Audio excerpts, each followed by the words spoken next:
Sa araw ng kasal ko, nakatitig ako sa salamin habang inaayos ng makeup artist ang aking muka. Ang puting bestida ko'y tila nagkukubli ng bigat na nasa puso ko.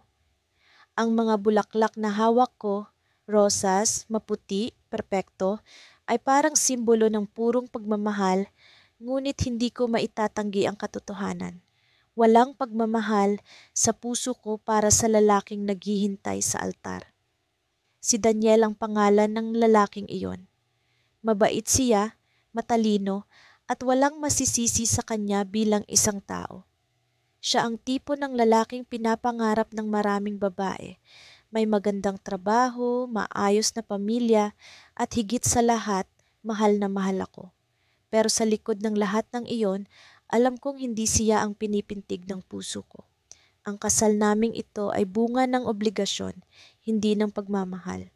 Ang mga magulang ko ang nag-udyok sa amin, sinabing kami perpektong pares na ang pag-iisang dibdib namin ay magdadala ng kapayapaan at tagumpay sa aming pamilya.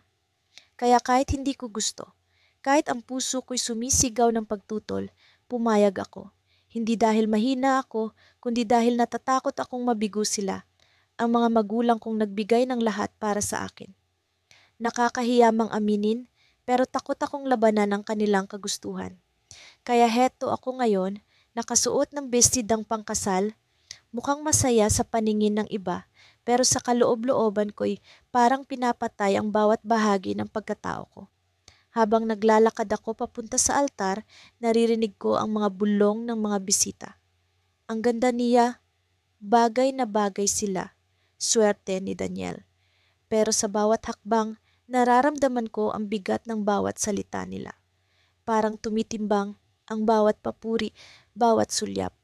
Nang tumama ang tingin ko sa kanya, nakita ko ang ningning sa kanyang mga mata, mata ng lalaking nagmamahal, umaasa, naniniwala. Pero bakit parang ang tingin ko itila salamin ng pagkukunwari? Sa likod ng mga bisita, may isang mukha akong hinanap. Hindi ko alam kung bakit, pero hinahanap ko siya. Si Adrian, ang lalaking mahal ko. Hindi ko alam kung darating siya, pero umaasa ako. Si Adrian ang taong nagbigay kahulugan sa salitang pag-ibig para sa akin. Hindi siya perpekto. May mga kahinaan siya, may mga pagkakataong pinagdududahan ko rin ang relasyon namin noon.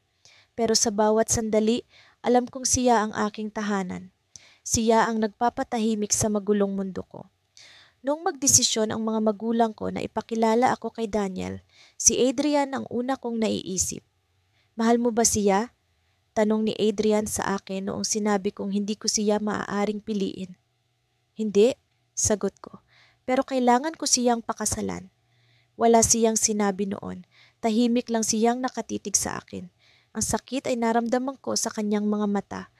Mata na punong-puno ng tanong, ng galit, ng pagkalito. Pero hindi siya lumaban. Hindi siya nagpilit. Hinayaan niya akong piliin ang landas na sa tingin ko'y tama. Ngayon, habang nakatayo ako sa harap ni Daniel, naririnig ko ang boses ng pare. Ikaw ba, Maria, ay kusang loob na magpapakasal kay Daniel? Parang umikot ang mundo ko sa tanong na iyon. Kusang loob? Hindi. Pero ang sagot ko'y, oo. Mahina ang boses ko, halos hindi ko marinig. Pero sapat na para marinig ng lahat. Nakangiti si Daniel, ang kanyang kamay nakadampi sa akin, parang sinasabing salamat sa tiwala. Pero sa kabila ng nangiti niya, naramdaman ko ang pangungulila ng puso ko. Pagkatapos ng seremonya, dumiretso kami sa resepsyon. Puno ng tawanan, palakpakan at musika. Ang lahat ay masaya, pero ako'y parang isang aktor sa entablado, ginagampanan ang papel na hindi akin. Nakatingin sa akin si Daniel, puno ng pagmamahal. Hinawakan niya ang aking kamay, hinalikan ang aking pisngi, at sinabing, maswerte ako sa iyo, Maria. Ngumiti ako, pero ang nangiti ko'y pilit. Sa kaloob-looban ko, gusto kong sumigaw. Gusto kong tumakbo, pero alam kong wala na akong magagawa. Habang abala ang lahat sa pagkain at kwentuhan, lumabas ako saglit sa hardin ng lugar. Kailangan kong huminga. Ang malamig na hangin ay tila bumubulong sa akin, sinasabing, Maria, ano ba ang ginawa mo? Nakatitig ako sa buwan, iniisip kung paano nagkaganito ang buhay ko. Nang bigla akong may narinig na mga yapak. Paglingon ko, nakita ko siya, si Adrian. Nakatayo siya sa likod ng mga puno, nakatingin sa akin. Ang mukha niya ay puno ng damdamin, galit, sakit at pagmamahal. Hindi siya nagsalita, pero sapat na ang presensya niya para magpatigil sa tibok ng puso ko. Tumulo ang luha ko. Hindi ko alam kung bakit siya naroon, kung bakit pinili niyang magpakita sa araw na ito. Pero ang alam ko, sa sandaling iyon, bumalik ang lahat ng damdamin na pilit kong ibinaon. Lumapit siya sa akin, dahan-dahan, parang isang multo sa gabi. Maria, bulong niya, mahina pero puno ng bigat. Bakit mo ginawa ito? Hindi ko siya masagot, hindi ko kayang magsalita. Tumitig lang ako sa kanya, umaasa na sa mga mata ko'y mababasa niya ang sagot. Ngunit bago pa ako makapagsalita, narinig ko ang boses ni Daniel. Maria, nasaan ka? Hinahanap ka ng lahat. Tumayo si Adrian, matikas pero puno ng sakit. Hindi ko na kaya, bulong niya ulit. Hindi ko na kaya ang makita kang ganito. At bago pa siya lumakad palayo, sinabi niya ang isang bagay na nagbigay ng matinding sugat sa puso ko. Pinili mo siya, pero sana alam mong hindi kita kailanman titigilang mahalin. Umalis siya, iniwan akong nakatayo sa gitna ng hardin, gulong-gulo ang utak, basag ang puso. Pumasok ako muli sa reception, pilit na tinatago ang mga luhang natuyo sa pisngi. Lumapit si Daniel sa akin, niyakap ako. At sa kanyang yakap, naramdaman ko ang bigat ng desisyon ko. Pero isang tanong ang bumabagabag sa akin. Tama ba ang pinili ko? Lumipas ang 1 taon simula nang ikasal ako kay Arthur. Isang tahimik na gabi, habang nakaupo ako sa tabi ng bintana ng aming kwarto, pinagmamasdan ko ang malamlam na liwanag ng buwan. Parang sinasalamin nito ang kalungkutan sa puso ko. Isang pusong hindi kailanman natutong magmahal sa kanya. Nandito ako sa isang bahay na tinatawag naming tahanan, pero bakit parang palaging may kulang? Hindi ko maalis sa isip si Daniel. Si Daniel, ang lalaking tinuruan akong umibig ng walang takot. Siya ang dahilan ng mga ngiti ko noon. Ang dahilan kung bakit parang mas maliwanag ang araw, mas maaliwalas ang hangin. Pero siya rin ang dahilan kung bakit nagkaroon ng bigat ang desisyon ko. Hindi siya ang pinili ko. Pinili ko si Arthur dahil sa hinihingi ng sitwasyon, dahil sa inaasahan ng pamilya, dahil sa responsibilidad. Pero sa tuwing sinasabi ko sa sarili kung tama ang naging desisyon ko, parang may bumibigat sa dibdib ko na hindi ko maipaliwanag. Nasa trabaho si Arthur noong gabing iyon. Lagi siyang abala, lagi siyang wala. Hindi ko siya masisisi. Mabait siya, masipag, at ginagawa ang lahat para sa amin. Pero ang pagiging mabait niya ay hindi sapat para punan ng puwang sa puso kung matagal nang iniukol para sa iba. Minsan naiisip ko, ano kaya ang mangyayari kung si Daniel ang pinili ko? Biglang tumunog ang telepono. Tumayo ako mula sa kinauupuan ko at kinuha ito mula sa mesa. Hindi ko akalain na ang pangalan ni Daniel ang lalabas sa screen. Napalunok ako. Bakit siya tumatawag? Matagal na kaming walang komunikasyon. Sa totoo lang, sinikap kong kalimutan siya, ngunit sa bawat gabi, sa bawat tahimik na sandali, bumabalik siya sa alaala ko. Hindi ko alam kung dapat ko bang sagutin ang tawag, pero bago ko pa mapigilan ang sarili ko, nadinig ko ang boses niya sa kabilang linya. Claire? Mahina niyang tawag sa pangalan ko. Halos parang bulong. Parang binuksan niya ang isang pinto na matagal ko nang sinarado. Kumusta ka na? Hindi ko alam kung anong sasabihin ko. Gusto kong magalit, gusto kong tanungin kung bakit niya ako iniwan noon, kung bakit niya hinayaang masaktan ako, pero sa halip, ang bumalot sa akin ay ang matinding pananabik. Iba ang pakiramdam ng marinig ang boses niya, parang may apoy na muling sumiklab sa loob ko. Daniel, tugon ko, pilit na pinapanatili ang kontrol sa boses ko. Bakit ka tumatawag? Hindi siya sumagot kaagad. Narinig ko ang malalim niyang paghinga na para bang pinag-iisipan niya ang sasabihin. Kailangan kitang makita. Nanigas ako. Ang damdaming pilit kong ibinaon sa limot ay parang biglang lumabas. Mas malakas, mas matindi. Pero may asawa na ako. Paano ko haharapin ang ganitong sitwasyon? Hindi na tama, Daniel. Tapos na tayo. Alam ko, sagot niya at sa tono ng boses niya naramdaman ko ang sakit. Pero hindi ko kaya. Hindi kita kayang kalimutan. Inalis ko ang telepono sa tainga ko at napaupo sa sahig. Paano niya nasasabi ang mga ganitong bagay? Sino ang mas makasarili sa amin? Siya na bumabalik sa buhay ko. O ako na hindi kayang tanggapin na napili ko na ang ibang landas. Hindi ko alam kung gaano katagal akong nakaupo roon, pinipigilan ang mga luhang gustong kumawala. Sa huli, ibinalik ko ang telepono sa tainga ko. Hindi ko alam, Daniel.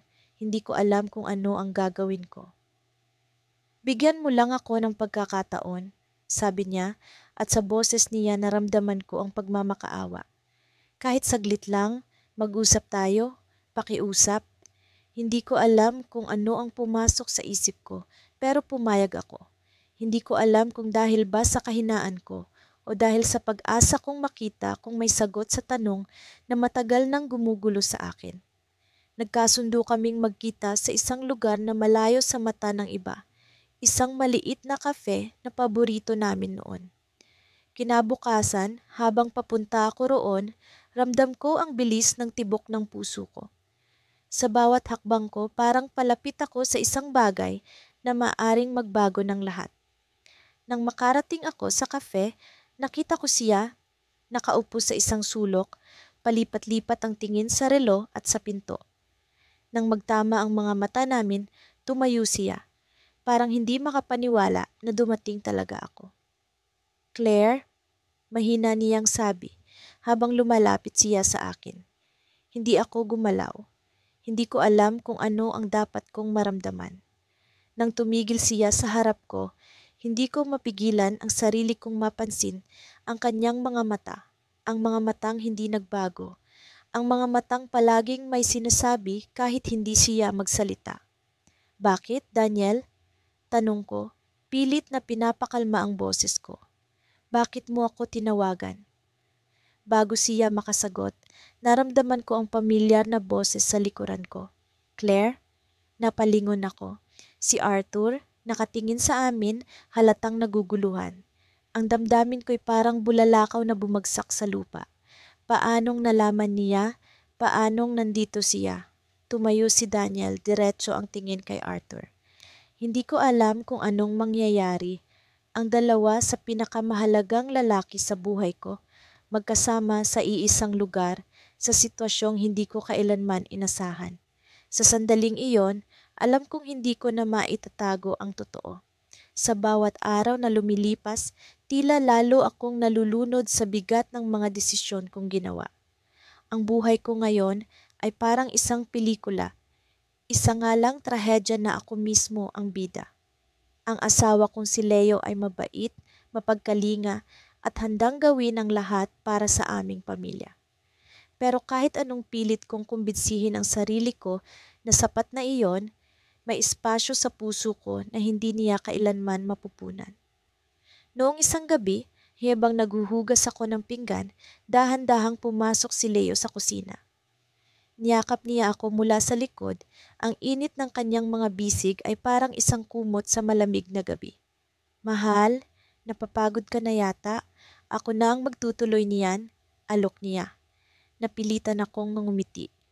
Hindi, okay lang ako.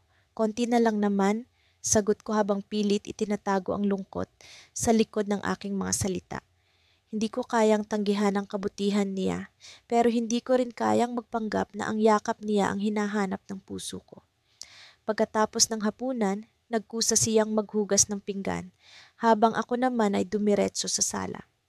Umupo ako sa sofa at kinuha ang cellphone ko. Ang unang pangalan na lumitaw sa isip ko ay si Adrian. Ilang buwan na rin mula nang huli kaming nag-usap, Pero bakit nga ba hindi ko magawang burahin ang numero niya? Nasa listahan pa rin siya ng mga kontak ko, parang sugat na ayaw maghilom. Sa isang iglap, bago ko pa napigilan ang sarili ko, pinindot ko ang pangalan niya. Kamusta? May klikong mensahe. Habang hinihintay ang sagot, ramdam ko ang mabilis na tibok ng puso ko. Alam kong mali ito, pero bakit parang wala akong lakas para itama ang mali? Nang tumunog ang cellphone ko, tumalon ang puso ko sa kaba at pananabik. Matagal-tagal din, kamusta ka? Tugon ni Adrian. Simpleng mga salita, pero parang may kung anong pader sa loob ko ang biglang bumigay. Nagpatuloy ang pag-uusap namin, maingat at puno ng mga tanong na tila naglalakad sa gilid ng isang bangin. Hindi ko masabi sa kanya ang nararamdaman ko, pero alam kong alam niya. Ganoon din siya sa akin. Palaging may mga salitang hindi nasasabi, ngunit nararamdaman sa pagitan ng mga mensahe. Bawat lingon ko sa direksyon ni Leo habang nasa telepono, ako ay parang isang kutsilyong tumatarak sa konsensya ko. Pero hindi ko kayang huminto. Nasa akin pa rin si Leo, ngunit si Adrian ang nasa puso ko. Isang araw, habang abala ako sa pag-aayos ng mga damit sa kwarto, biglang pumasok si Leo. May dala siyang isang kahon. Ano ito? Tanong ko, bahagyang nagulat. Surpresa, sagot niya, sabay abot nito sa akin. Binuksan ko ang kahon at nakita ko ang isang album na puno ng mga litrato naming dalawa, mula noong magkasintahan pa lang kami hanggang sa araw ng kasal namin. Naroon ang litrato naming magkahawak kamay sa ilalim ng araw, ang mangiti ko na puno ng saya. Ang mga sandali na tila ba ako ang pinakamapalad na babae sa mundo. Akala ko magugustuhan mo, sabi niya habang nakaupo sa gilid ng kama. Nakatitig sa akin ng may pag-ibig na hindi ko na kayang suklian. Hinaplos niya ang kamay ko. Alam kong minsan, mukhang malayo ang isip mo. Pero gusto kong malaman mo na nandito lang ako. Kahit ano pa ang iniisip mo, kahit ano pa ang nararamdaman mo, mahal kita. Nanlambot ang tuhod ko sa sinabi niya. Hindi ko alam kung dahil sa awa o sa bigat ng kasalanan kong nag-uumalpas sa dibdib ko. Mahal din kita, sagot ko, pero ang mga salitang iyon ay parang hamog na unti-unting nawawala sa hangin. Gusto kong paniwalaan ang sarili ko, pero alam kong ang puso ko ay nagkukunwari lang.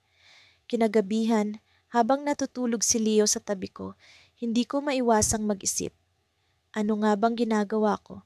Ang lalaking ito ay nagbibigay ng lahat para sa akin, pero bakit hindi ko siya kayang mahalin ng buo? Bakit si Adrian pa rin ang nasa isip ko? Bakit parang ang buong buhay ko ay naging isang malaking pagkakamali? Sa gitna ng madilim na kwarto, tumunog bigla ang cellphone ko. Hinanap ko ito sa ilalim ng unan at nang makita ko ang pangalan sa screen, halos hindi ako makahinga. Si Adrian. Agad akong tumayo at lumabas ng kwarto. Tumawag siya, hindi mensahe, hindi chat, kundi tawag. Sa unang pagkakataon matapos ang mahabang panahon, maririnig ko ulit ang boses niya. Hello? Mahina akong sagot, tinutulak ang sarili kong huwag magpakita ng emosyon. Pero sa boses niya, naroon ang lahat ng damdaming pinipilit kong itago. Hindi ko na kaya, sabi niya, walang paligoy-ligoy. Hindi ko na kayang magpanggap na okay lang ako. Mahal kita at alam kong mahal mo rin ako. Parang biglang huminto ang mundo. Gusto kong sumagot, pero natigil ako nang biglang bumukas ang pinto ng kwarto. Nakatayo si Leo sa harap ko, tahimik ngunit ang mga mata niya ay puno ng pagkalito at sakit. Nakahawak pa rin siya sa seradura ng pinto, tila iniisip kung ano ang narinig niya. Napatigil ako, hawak ang cellphone sa tainga. Sa sandaling iyon, para akong isang bihag sa pagitan ng dalawang mundo, ang kasalukuyan kong buhay at ang buhay na gusto kong piliin. Pagpasok ko sa bahay ng gabing iyon, dumagundong ang katahimikan. Tanging tunog ng mga yapak ko ang sumalubong sa akin, bawat hakbang ay tila isang paalala ng bigat na dala ko sa dibdib. Ang ilaw sa sala ay nakabukas, malambot ang liwanag nito sa mga sulok ng silid, ngunit ang init na dapat dala nito ay tila hindi ko maramdaman. Ang asawa ko, si Marco, ay nakaupo sa sofa. Hawak ang isang basong may laman pang kalahati ng alak. Kanina pa kita hinihintay. Malamig niyang sambit nang hindi man lang tumingin sa akin. Sobrang daming trabaho sa opisina, sagot ko. Pilit na idinadaan sa normal ang boses ko kahit ramdam kong ang mga mata niya ay tila mga sibat na tumatago sa bawat salita ko. Isinabit ko ang bag sa likod ng pintuan at iniwasan ang tingin niya. Tumayo siya, mabagal ang kilos, ngunit puno ng intensyon. Tumigil siya sa harap ko at sa wakas nagtagpo ang aming mga mata. Trabaho ba talaga? Tanong niya, ngunit hindi ito tunog ng isang misteryosong hinala. Alam niyang alam ko ang tinutukoy niya. Hindi ko alam kung paano sasagutin iyon. Ang mga salita ay tumigil sa labi ko. Parang nahuli sa isang sapot ng kasinungalingan na masyado ng komplikado para buwagin.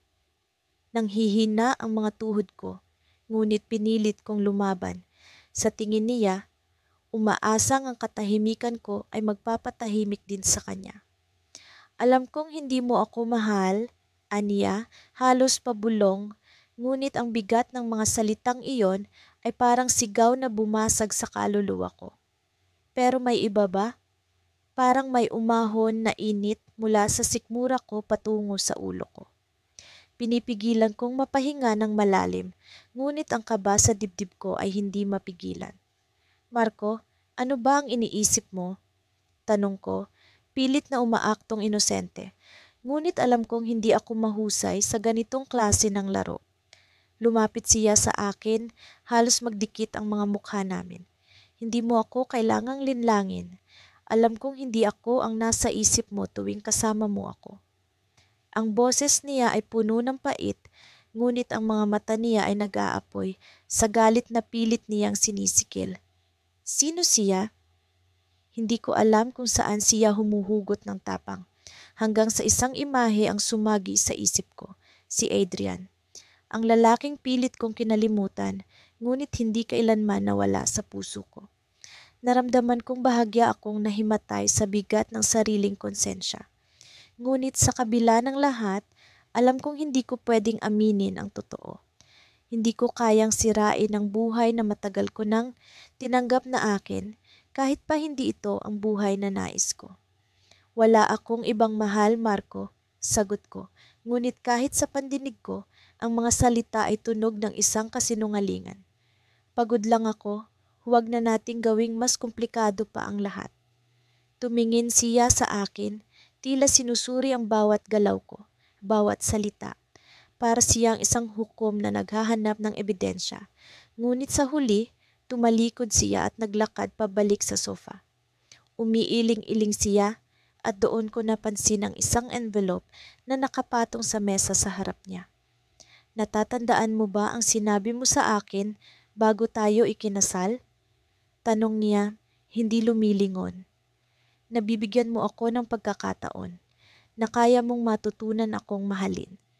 Ngunit bago pa ako makasagot, itinulak niya ang envelope patungo sa gilid ng mesa.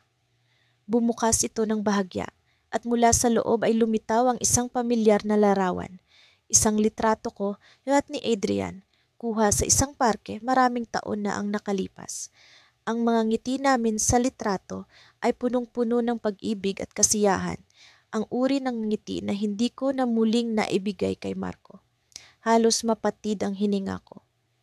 Saan mo nakuha yan? Tanong ko, halos pabulong. Sa wakas tumingin siya sa akin, ngunit wala na ang galit.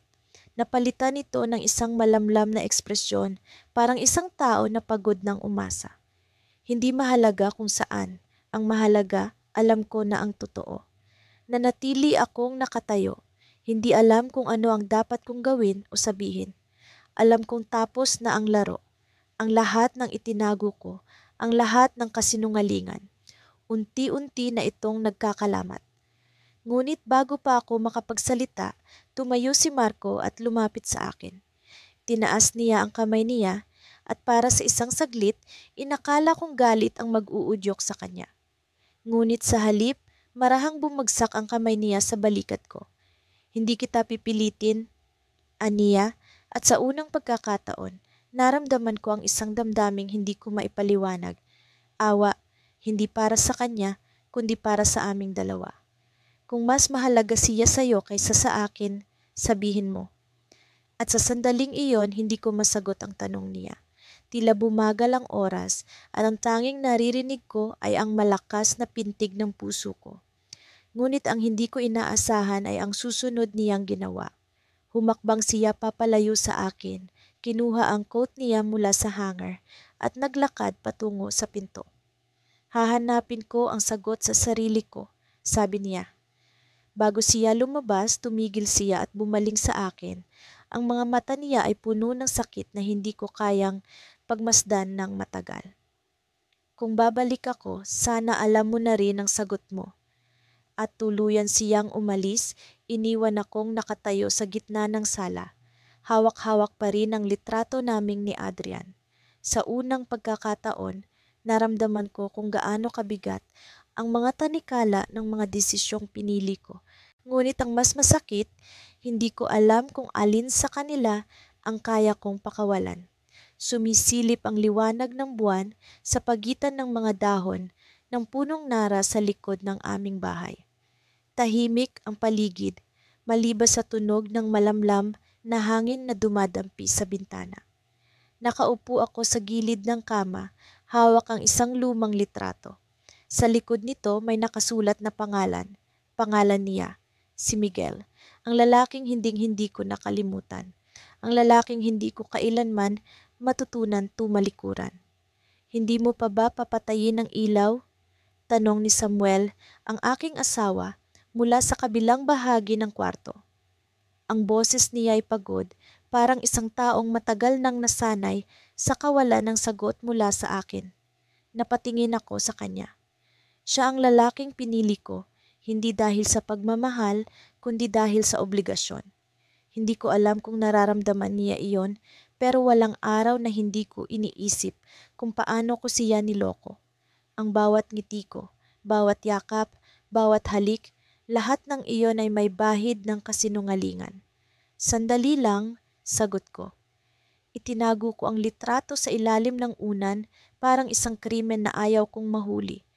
Tumayo siya, naglakad papunta sa pintuan at huminto saglit bago lumabas.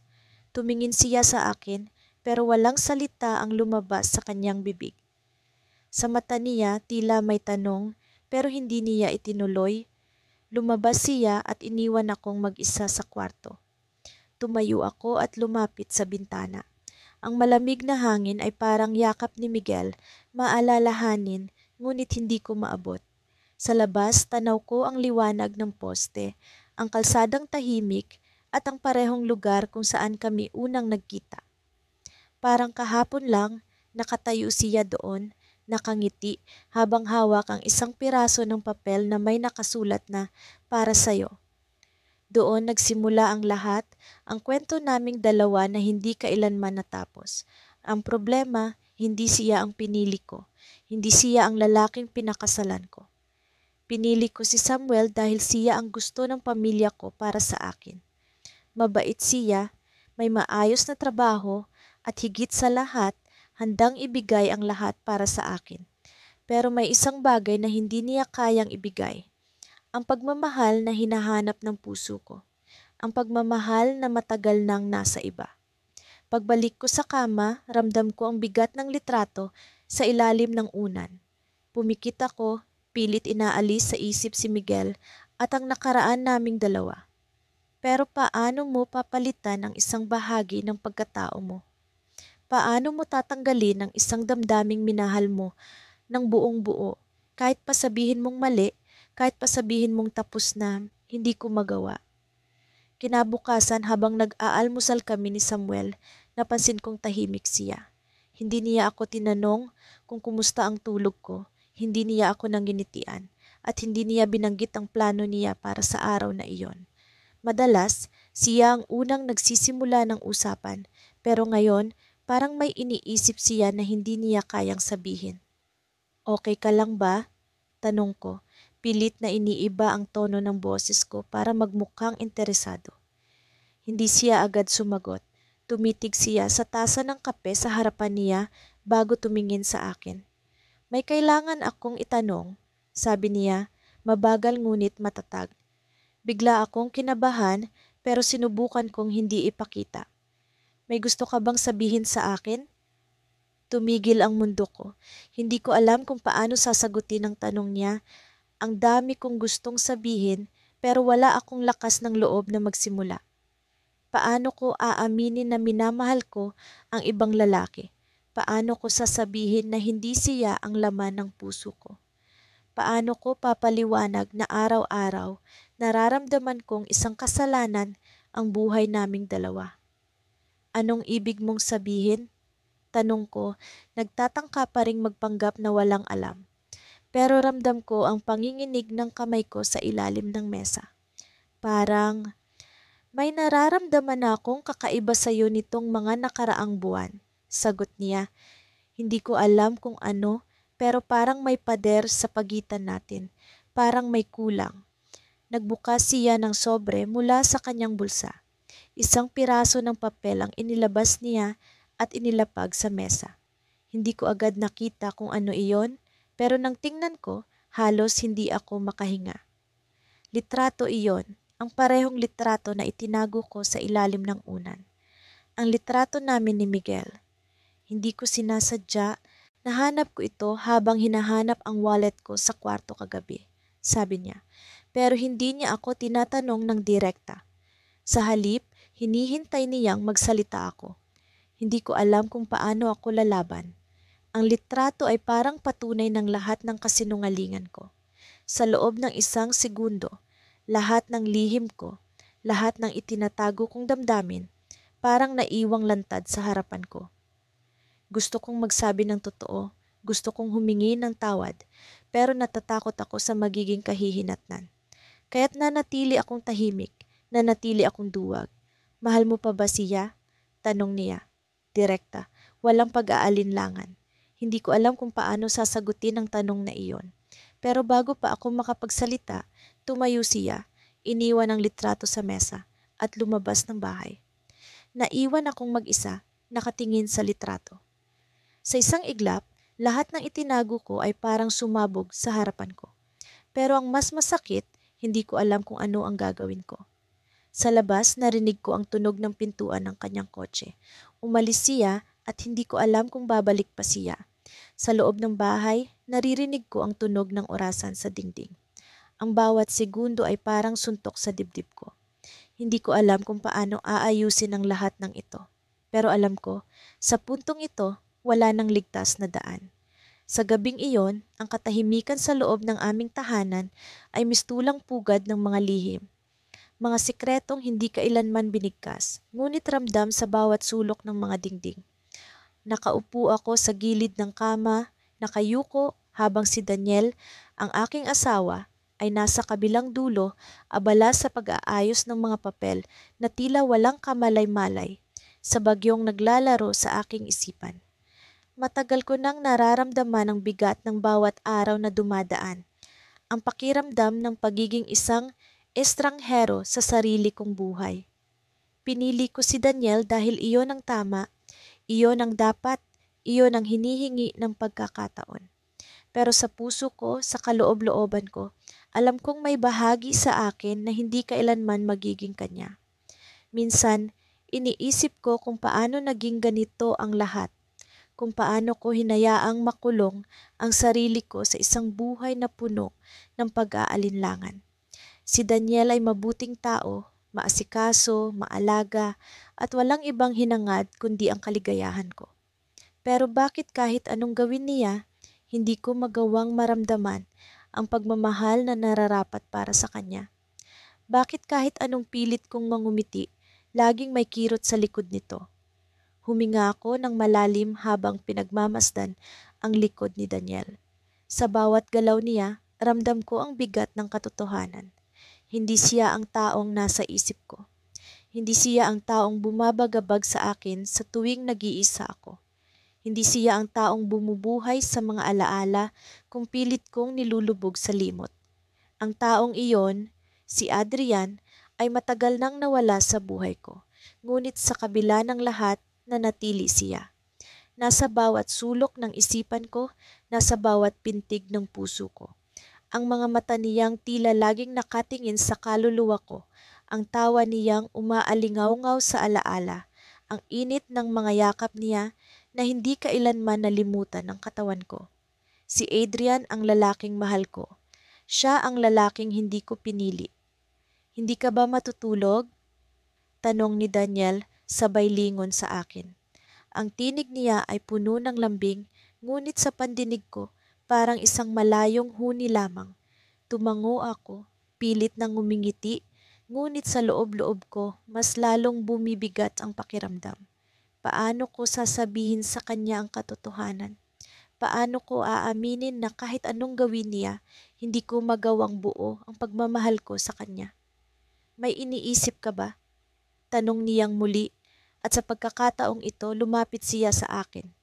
Hinawakan niya ang kamay ko, malambing ang mga mata, puno ng pag-aalala.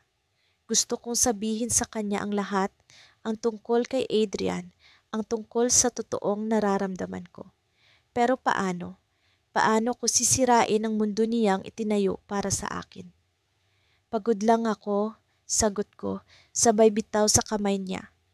Tumayo ako at naglakad patungo sa bintana. Sa labas, ang kalye ay tahimik, ang mga poste ng ilaw ay naglalabas ng malabong liwanag. Sa di kalayuan, naririnig ko ang mahihinang tunog ng mga sasakyan, ang tila awit ng lungsod sa kalaliman ng gabi. Pero sa likod ng lahat ng ito, ang puso ko ay tila sumisigaw, nagpapalitan ng tanong ng pangambang hindi ko maipaliwanag. Alam mo, hindi mo kailangang itago sa akin kung may bumabagabag sa'yo, sabi ni Daniel. Nararamdaman ko ang bawat salita niya sa likuran ko, ang bawat pintig ng sinseridad niya. Tumalikod ako upang harapin siya, ngunit nang makita ko ang mga mata niyang puno ng pag-asa, mas lalo akong nahiya sa sarili ko. Paano ko magagawang sirain ang tao na nagmamahal sa akin ng walang kondisyon? Daniel, simulan ko, ngunit natigil ako nang biglang tumunog ang telepono niya. Agad niyang kinuha ito mula sa mesa, nagmamadaling sinagot ang tawag. Pinagmasdan ko siya habang nag-uusap, ang mga mata niya, ang paggiti niya, ang paraan ng pagsagot niya. Sa bawat galaw niya, ramdam ko ang pagmamahal niya para sa akin, at dahil doon, mas lalong bumibigat ang konsensya ko. Pagkatapos ng ilang minuto, ibinaba niya ang telepono at tumingin sa akin.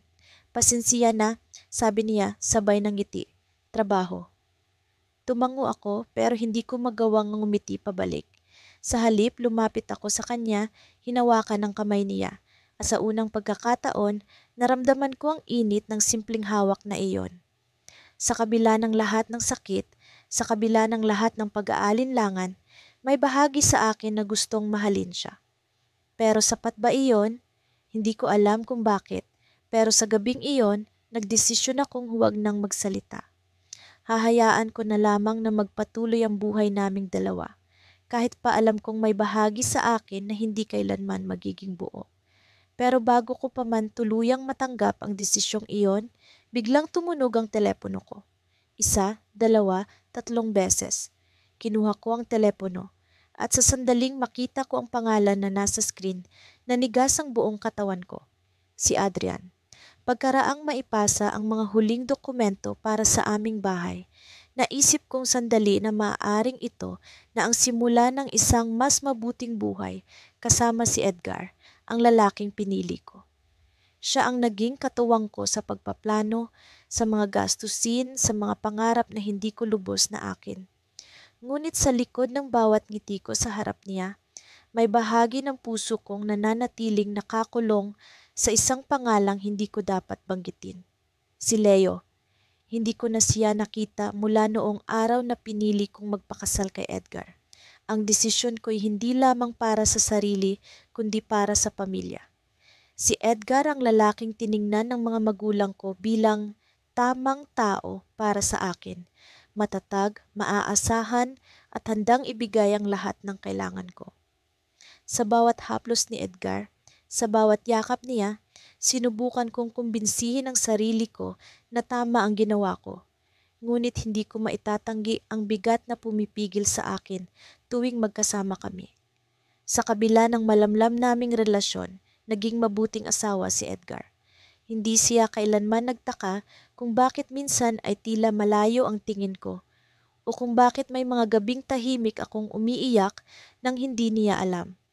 Ngayong gabi, habang nakaupo kami sa sala at pinapanood ang isang pelikula, naramdaman kong parang ibang tao ako sa sariling tahanan. Ang mga ilaw mula sa telebisyon ay naglalaro sa mukha ni Edgar. Tahimik siyang tumatawa sa mga eksena, ngunit ang mga mata ko'y nakatuon sa tasa ng kape sa mesa. Sa bawat tunog ng tawa niya, ang puso ko'y tila sumisigaw ng pangalan ni Leo. Sa bawat galaw ng kamay niyang nakapatong sa aking tuhod, ang alaala ng dating haplos ni Leo ang bumabangon mula sa kung saan. Habang patuloy ang pelikula, isang hindi inaasahang mensahe ang dumating sa aking telepono. Nang buksan ko ito, nanlamig ang buong katawan ko. Isang simpleng, "Kamusta ka na?" Mula kay Leo ang nabasa ko. Hindi ko alam kung paano niya nakuha ang numero ko o kung bakit siya biglang nagpadala ng mensahe pagkatapos ng maraming taon. Ngunit ang pangalan niya, ang pangalan na matagal kong sinubukang kalimutan, ay nagbigay ng magkasabay na kiliti at sakit sa puso ko. Mabilis kong nilapag ang telepono, tila natatakot na baka makita ni Edgar ang mensahe. Ngunit hindi ko napigilan ang sarili kong muling kunin ito, muling tingnan ang mga salitang iyon. "Kamusta ka na?" Paano ko sasagutin ang tanong na iyon kung ang totoo'y hindi ko alam ang sagot? Hindi ako maayos, hindi ako buo, hindi ako masaya. Pero paano ko sasabihin iyon sa lalaking tinalikuran ko para sa obligasyon? "May problema ba?" tanong ni Edgar. Biglang napansin ang kakaibang kilos ko. Napatingin ako sa kanya, pilit ng ngumiti. Wala. May email lang na dumating sa trabaho. Sorry, medyo distracted ako." Ngumiti siya, walang pagdududa sa sinabi ko. Bumalik siya sa panonood ng pelikula, ngunit ang utak ko'y naglalaro sa mensaheng iyon. Hindi ko alam kung dapat ko bang burahin ito o sagutin. Ang isang tugon ay maaaring magdala ng kaguluhan sa tahimik na buhay na pinili ko. Pero ang hindi pagsagot ay parang paglimot sa bahagi ng sarili kong nakabaon sa nakaraan. Pumasok ako sa kwarto nang magpaalam si Edgar na maghahanda ng merienda. Naupo ako sa kama, mahigpit na hawak ang telepono. Sa bawat segundo parang naririnig ko ang boses ni Leo, ang boses na minsang naging tahanan ko. Sa wakas nagdesisyon akong sumagot. Isa lamang ang naisulat ko. "Bakit ka nag-message?" Hindi nagtagal sumagot siya. "Hindi kita nakalimutan, hindi ko kayang limutin ka." Parang biglang bumagsak ang mundo ko. Ang mga salitang iyon ay tumama sa akin na parang kidlat. Hindi ko alam kung magagalit ba ako o matutuwa. Sa kabila ng lahat, hindi ko maitatanggi ang nararamdaman ko. Hindi ko maitatanggi na may bahagi ng puso ko na nanabik sa kanya. Habang binabasa ko ang mensahe niya, narinig ko ang pagbukas ng pinto ng kwarto. Si Edgar may dalang tray ng merienda. Ngumingiti habang papalapit. Mabilis kong inilapag ang telepono sa gilid ng kama, pilit na itinatago ang kaguluhan sa mukha ko. "Nagugutom ka ba?" tanong niya habang inilalapag ang tray sa mesa. Tumango ako, pilit na iniwas ang tingin sa kanya. Ngunit sa loob-loob ko may gumugulong na tanong. Paano kung malaman niya? Paano kung makita niya ang mensahe ni Leo? Sa bawat kibot ng telepono ko, tila naririnig ko ang pintig ng puso kong nagtataksil. Habang kumakain kami, biglang tumunog ang telepono ko. Ang tunog ay parang naging malakas na kulog sa tahimik naming kwarto. Agad itong kinuha ni Edgar nang hindi ko inaasahan. "Sino kaya ang nagte-text sa'yo ng ganitong oras?" Biro niya, ngunit ang mangiti sa mukha niya'y unti-unting nawala nang makita niya ang screen. Tumayo siya, hawak ang telepono at binasa ang mensahe ni Leo. Nakatingin siya sa akin, hindi makapagsalita. Ang tray ng merienda ay unti-unting umalog sa mesa, habang ang tahimik na gabi ay napuno ng tensyon. Sa mga mata ni Edgar ay nababasa ko ang tanong na hindi ko kayang sagutin, ang tanong na sa totoo lang, hindi ko rin alam kung paano ipapaliwanag. Sinong Leo? Tanong niya, mabigat ang bawat salita. Sa loob ng bahay naming mag-asawa, tahimik ang paligid maliban sa tunog ng mga kutsilyo at tinidor na tumatama sa plato. Nakaupo kami sa hapagkainan, magkaharap pero parang magkalayo ang mga mundo namin. Si Ramon, ang asawa ko, ay nakayuko habang nagkakain. Ako naman ay nakatingin lang sa kanya, sinusubukang hanapin ang pagmamahal na sana'y nararamdaman ko para sa kanya. Pero wala. Walang init, walang galak. Ang bawat sandali sa piling niya ay tila isa na namang obligasyon na kailangang tuparin. Masarap ba ang ulam? Tanong ko sa mahinang tinig, bagaman alam kong hindi na niya kailangang sagutin. Palagi namang masarap ang niluluto ko. Isa ito sa mga bagay na nagpakasiguro akong maayos para sa kanya. Ang maging perpektong asawa kahit hindi ko ramdam ang pagiging isa. Tumango siya, walang tingin, walang emosyon. Oo, sagot niya, sabay subo ng kanin. Hindi ko alam kung paano ko napasok ang ganitong sitwasyon. Iniisip ko kung hanggang kailan ako magpapanggap na ang buhay na ito ay sapat na. Pinili ko si Ramon dahil sa tamang dahilan, sabi nila, responsableng lalaki, mabuting tao, handang magbigay ng lahat para sa akin. Pero ang puso ko, ang nagtatago kong damdamin, ay tila nasa ibang tao sa isang pangalan na hindi ko na dapat banggitin. Si Marco. Alam ko mali, alam ko kasalanan. Pero kahit ilang beses kong pilitin ang sarili kong kalimutan siya, bumabalik siya sa alaala ko.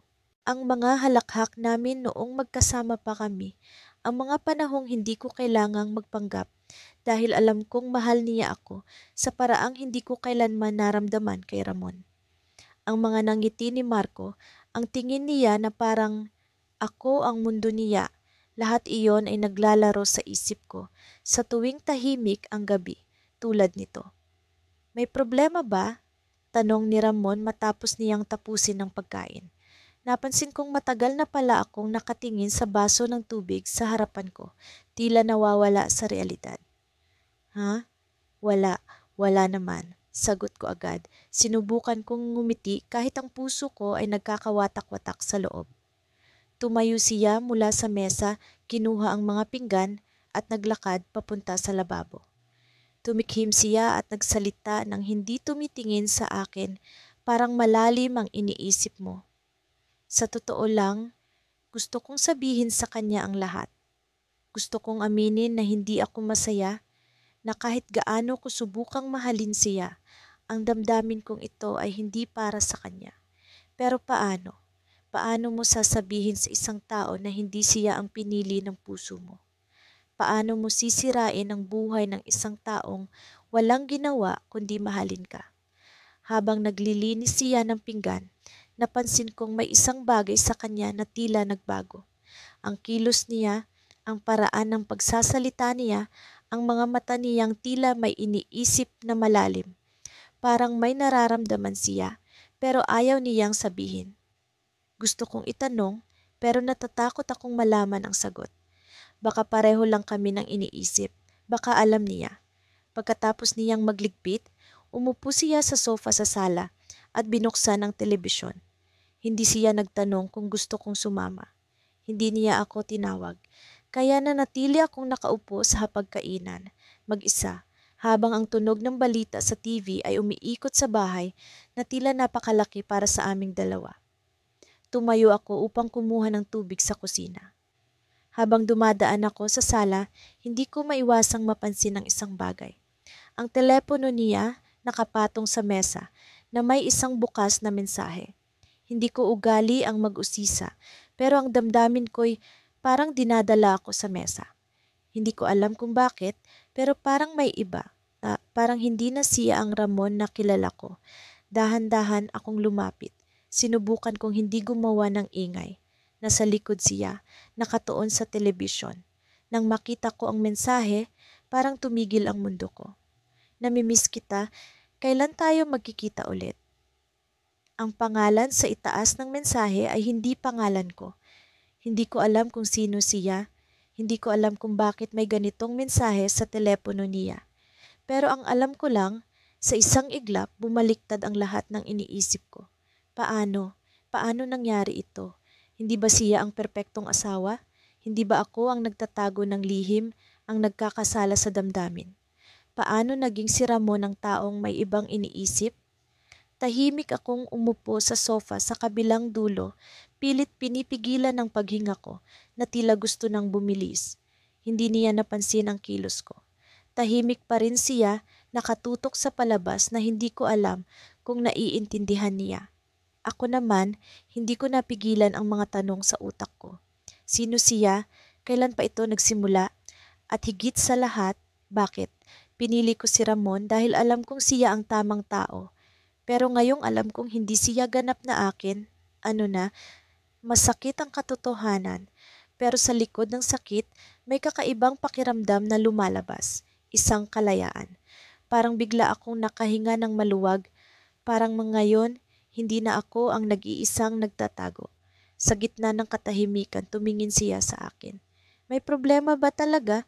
Tanong niya ulit, pero ngayon, may kakaibang tono sa boses niya. Parang alam niyang may alam ako. Tumitig ako sa kanya, sinusubukang basahin ang mga mata niyang dati, tila puno ng pagmamahal. Ngayon, ito'y parang salamin na hindi ko mawari. Tumutok ang oras sa pagitan namin, mabagal, mabigat. At sa wakas, ang salitang matagal ko nang gustong itanong ay lumabas sa labi ko. Sino siya? Sa loob ng malamlam na silid, tumitibok ang puso ko na parang tambol. Ang mga kamay ko'y nanginginig habang hinahawakan ang isang liham na natanggap ko kanina lang. Mula ito kay Marco, ang lalaking minahal ko ng buong buo at iniwan ko para magpakasal kay Daniel. Ang bawat salitang nabasa ko'y parang apoy na muling nagpasiklab sa damdaming pilit kong pinatay.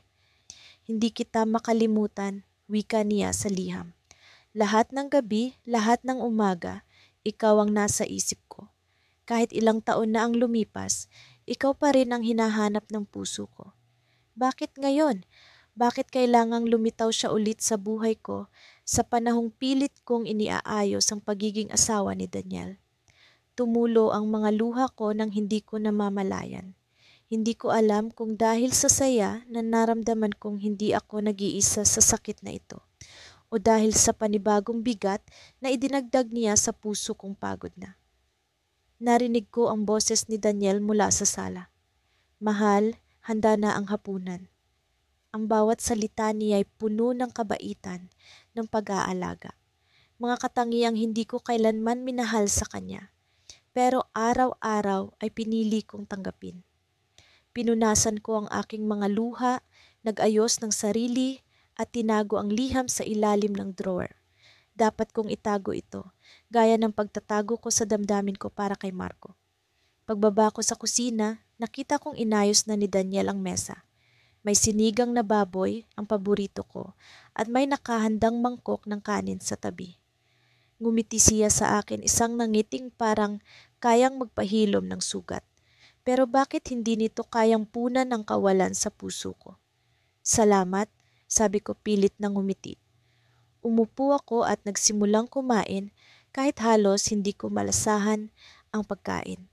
Panay ang kwento ni Daniel tungkol sa trabaho niya pero halos hindi ako makinig.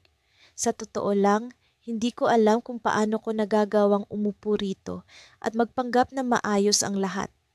Para akong isang aktris sa isang dulang, hindi ko na kayang gampanan. Mahal, okay ka lang ba? Tanong niya. Kita ang pag-aalala sa mga mata niya. Tumango ako. Pagod lang siguro, sagot ko. Hindi naman kasinungalingan iyon. Pagod na ako sa lahat ng bagay.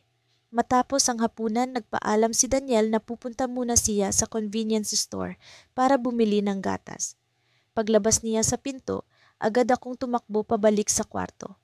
Binuksan ko ang drawer at kinuha ang liham ni Marco.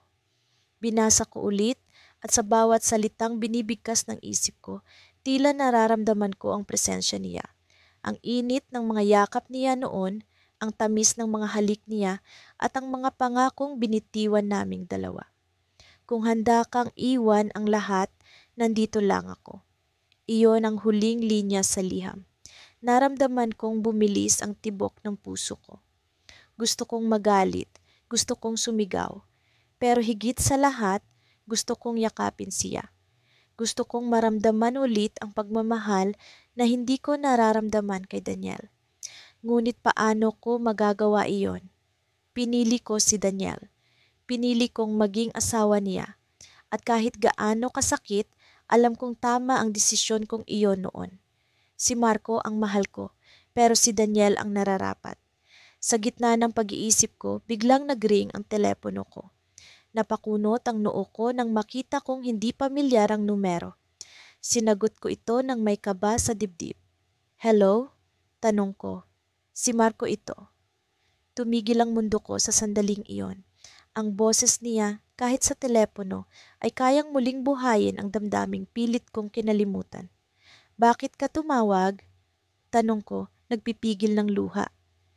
Alam kong mali, pero kailangan kitang makita. Sagot niya.